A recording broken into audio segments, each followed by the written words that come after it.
இந்திய மக்கள் அதிகம் பேர் குவைத்லயும் பக்ரைன்லயும் ஓமன்லயும் போய் கஷ்டப்படுறாங்க. அது ஏன்னு என்னைக்காவது யோசிச்சிருக்கீங்களா? உலகத்திலேயே விலை உயர்ந்த பணம், அதுவும் நம்ம இந்திய ரூபாய் கூட மதிப்பிட்டா முதல் இடத்துல இருக்கிறது குவைத் தான். ஒரு குவைத் தினார் சுமார் 286.90 ரூபாய்.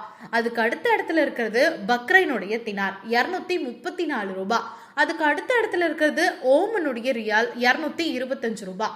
அதுக்கு அடுத்த இடத்துல இருக்கிறது ஜோர்டனுடைய தினார் கிட்டத்தட்ட 117 ரூபாய். அதனாலதான் இவங்க எல்லாரும் நம்ம நாட்டை விட்டு ரொம்ப கஷ்டப்பட்டு வெளிநாடு போய் சம்பாதிக்கிறாங்க. ஆனா ஏன் இவங்களுடைய பணம்லாம் இவ்வளோ விலையா இருக்கு? அவங்க நாடுகள்ல எண்ணெய் ஏற்றுமதி பண்றதுனாலயே மிகப்பெரிய வருமானம் அவங்களுக்கு வருது.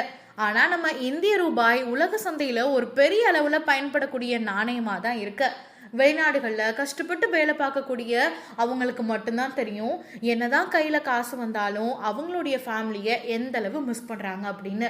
அண்ட் நீங்க மிஸ் பண்ணக்கூடிய உங்க வெளிநாட்டு நண்பர்களுக்கும் இந்த வீடியோவை ஷேர் பண்ணிட்டு நான் சொன்ன இன்ஃபர்மேஷன் கரெக்டா அப்படிங்கறதையும் கமெண்ட் பண்ணுங்க.